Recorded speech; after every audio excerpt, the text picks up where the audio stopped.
धन धन सदगुरु तेरी आसरा। आज की मजलिस में जो रूहानी सवाल हुए थे वो आपको मैं पढ़कर सुनाता हूँ, क्योंकि पिताजी किसी भी सोशल मीडिया पर लाइव नहीं आते, जूम के तहत सत्संग करते हैं बस। तो आज के रूहानी सवाल मैं आपको सुनाता हूँ। सवाल 7वां। कभी कभी हमारी फैमिली हमारे खिलाफ हो जाती है और हम उनको अपनी बात नहीं समझा पाते, ऐसे में क्या करें जी? जवाब: आप सही कौन हैं दोनों में से, यह कौन फैसला करेगा? तो ये ज़रूरी है आप सारा परिवार इकट्ठे बैठो, फिर उस बात को रखो, फिर आप भी समझो और वो भी समझे, और जो सही हो उसको मान लो। घर स्वर्ग जैसा रहता है, वो भी मान जाएंगे और आप भी मान जाना। जिसमें कभी हो वो मान जाएं, बस फिर बल्ले बल्ले। पोवारा 25। सवाल नंबर 8वां। जो रहें राम नाम लेकर संसार छोड़कर जाती हैं, जो रूहें राम नाम लेकर संसार छोड़कर जाती हैं, क्या वहाँ जाकर अपने परिवार को याद रखती हैं? जवाब: जो राम के निज धाम में गया वो परिवार छोड़ो संसार को भी भूल जाते हैं। जिसको स्वर्ग से बढ़ कर नज़ारे मिले वहाँ राम जी के चरणों में, कोई इस मृत्यु लोक को क्यों याद रखेगा? पहचान रहती है आत्मा की, आप उसके लिए सुमरण करो तो उस आत्मा का भी भला और आपका भी। सवाल नंबर 9।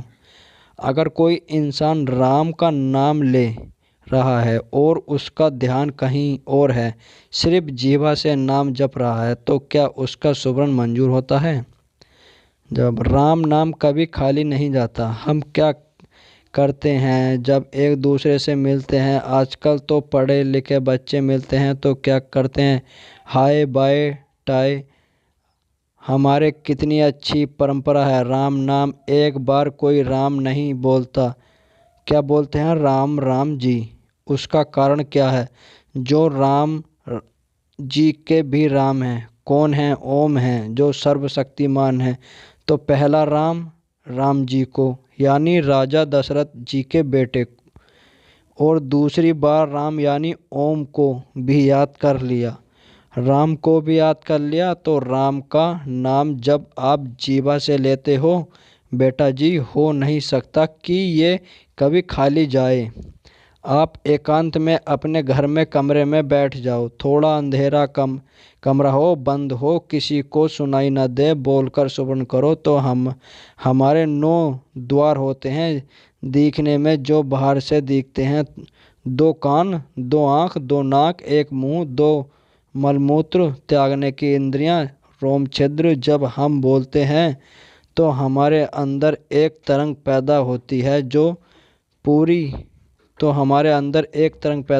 पूरी बॉडी से होती हुई 10वें द्वार में, ये थैट्स डोर में पहुंचती है। इस ज्ञान छद्र भी कहा जाता है। तो यहाँ पहुंचती है और फिर ध्यान जमने लगता है।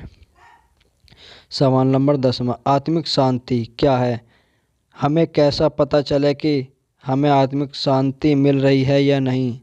जवाब: आप अकेले हो और अकेले में आपका मन विचारों से भरा पड़ा है। तरह तरह के विचार आपको घेरते हैं। कभी बुरे विचार आते हैं, कभी टेंशन आती है, कभी चिंता आती है। तो अगर यह चिंता परेशानी सता रही है तो इसका मतलब है आपके अंदर अशांति है। आत्मिक शांति होती है, गम आए या दुख आए उसकी परवाह ना रखें। राम जी जो देते हैं वो बढ़िया करते हैं, चेहरे पर सिकन ना आए, इसी का नाम आत्मिक शांति है। सवाल नंबर 11वां।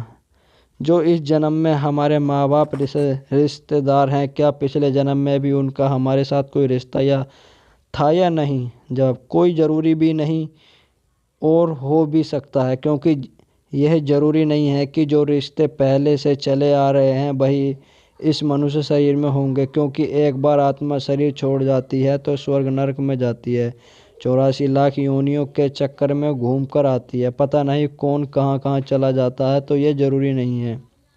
सवाल नंबर 12वां। लाइफ के बारे में जब कोई डिसीजन नहीं ले पाते तो किसी से पूछ भी नहीं सकते, तो ऐसे में क्या करें? जवाब, आत्मिक चिंतन। जब आप किसी से कुछ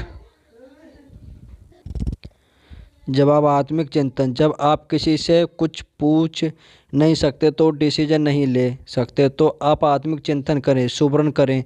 आपके अंदर की आत्मिक शक्ति जागृत होगी, उससे आत्मबल आएगा और यकीन मानो सही डिसीजन क्या है आपकी आत्मा आवाज़ देगी, आप फॉलो करो, आप आगे निकल जाएंगे। सवाल नंबर 13, जिन लड़कियों के साथ जो बुरा कर्म करता है या उनको मार देता है, तो क्या ये उनके लड़कियों के कर्मों का फल है? जवाब, जी नहीं, जरूरी नहीं है कि ये उनके कर्मों का फल है। ये खुद मुक्त यारी से आदमी महापाप करता है, जिसकी वजह से उन्हें ये भोगना पड़ता है। सो उस बच्ची का तो इसमें क्या दोष रहा, करने वाले ने क्या, लेकिन उसका टाइम था, उसका वो समय था। क्योंकि हमारे धर्म में लिखा है, पहले बने प्रारब्ध, पाथे बने शरीर। पहले ख़त्म होने का लिख दिया जाता है, बाद में शरीर बनता है। सवाल नंबर 14, कई बार सपना आता है जिसमें हमें आप जी के दर्शन नहीं होते, पर आप जी की आवाज़ सुनाई देती है, तो क्या यह आप जी के वचन होते हैं या काल की कोई शरारत होती है?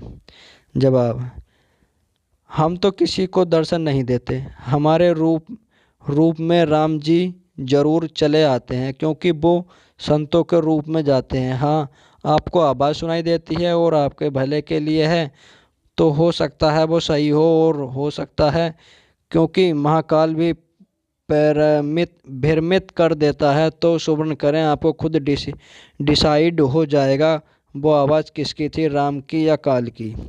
सवाल नंबर 15, आप जी ने पतले होने के लिए उबली हुई चीज़ें बताई हैं जी, पर वे खाई नहीं जाती, कुछ और बता दो। जवाब, हम 1990 से लेकर आज तक उबली सब्जियां 95% खाते हैं, मतलब 100 में से 95 दिन कभी कभी थोड़ा हल्का या दूसरा खा लेते हैं। वो कारण है कि कहीं ऐसा खाना पड़े तो शरीर उसका आदी ना बन जाए। अदरवाइज लगभग 100% हम उबली सब्जियां ही खाते हैं। और राम जी की कृपा है, प्लेयर हैं, आज भी प्लेयर्स हैं, 32 नेशनल स्टेट लेवल के गेम खेलते हुए हैं। तो ऐसा नहीं है कि कोई गड़बड़ हो जाती है। सब्जी बनानी है तो नमक मिर्च चाहिए। आम पुरानी कहावत है, सब्जी का क्या बनाना, नमक मिर्च डालो बन गई। आप पानी कम डाला करो, आप पानी ज़्यादा डाल बैठे होंगे। जब सब्जी बनाओ, पानी में ही सारा सामान डाल लो, उबलेगा, अच्छा बन जाएगा। बाकी पतला होने के लिए और चीज़ भी बता देते हैं, जो मर्जी खाओ, पर सुबह शाम बस 8-10 किलोमीटर दौड़ लगा लिया करो, आप पतले हो जाओगे। दोनों में से आप एक चुन लेना। धन धन सद्गुरु। धन धन सद्गुरु तेरे आसरा। वीडियो अच्छी लगी हो तो कमेंट्स में नारा ज़रूर लिखें, धन धन सद्गुरु तेरे आसरा, और शेयर ज़रूर करें, जिससे कि आपकी सेवा बने। धन धन सद्गुरु तेरे ही आसरा।